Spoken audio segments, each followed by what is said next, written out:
Spicy মশলা দিয়ে তৈরি লোটে মাছের চপ। এই চপটা এত মজা, বাহিরে ক্রিস্পি আর ভিতরে জুসি। এটা মাছটা যেহেতু অনেক নরম, তাই এরকম নরম মাছ দিয়ে চপ খেতে কিন্তু খুব ভালো লাগে। সহজভাবে আপনাদের সাথে শেয়ার করব। আমি এখানে কয়েকটা লোটে মাছ নিলাম।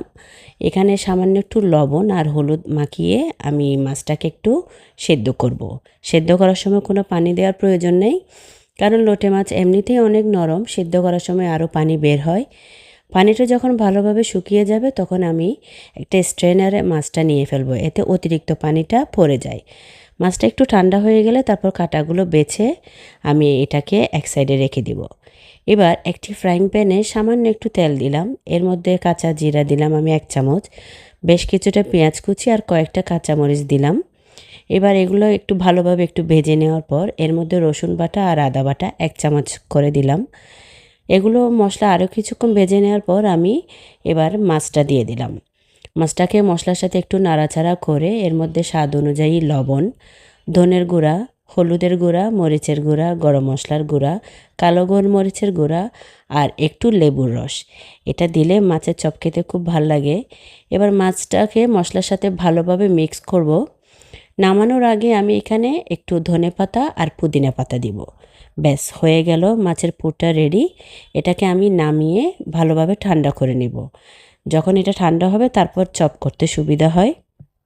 এবার আমি এখানে কিছুটা টোস্ট বিস্কিট নিলাম। চাইলে এখানে ব্রেড ক্রাম্ব ইউজ করা যায়। টোস্ট বিস্কিটগুলো আমি একটু ব্লেন্ড করে নিব। তারপর এখানে প্রায় 4 পিস আমি একটু পাউরুটি নিলাম। পাউরুটি চারপাশ থেকে ব্রাউন অংশটা কেটে ফেলে দিয়ে এগুলোকে একটু ছোট ছোট করে কেটে নিচ্ছি। এবার পাউরুটিগুলোকে মাছের সাথে দিয়ে ভালোভাবে মিক্স করব। তারপর এখান থেকে আমি একটু লম্বাটে করে করে চপ তৈরি করব। চাইলে গোল গোল করা যায়, সম্পূর্ণটা নিজের উপর। চপগুলো তৈরি হয়ে গেলে এবার আমি একটি বাটিতে 2টো ডিম নিলাম। ডিমগুলোকে ভালোভাবে ফেটে নিব।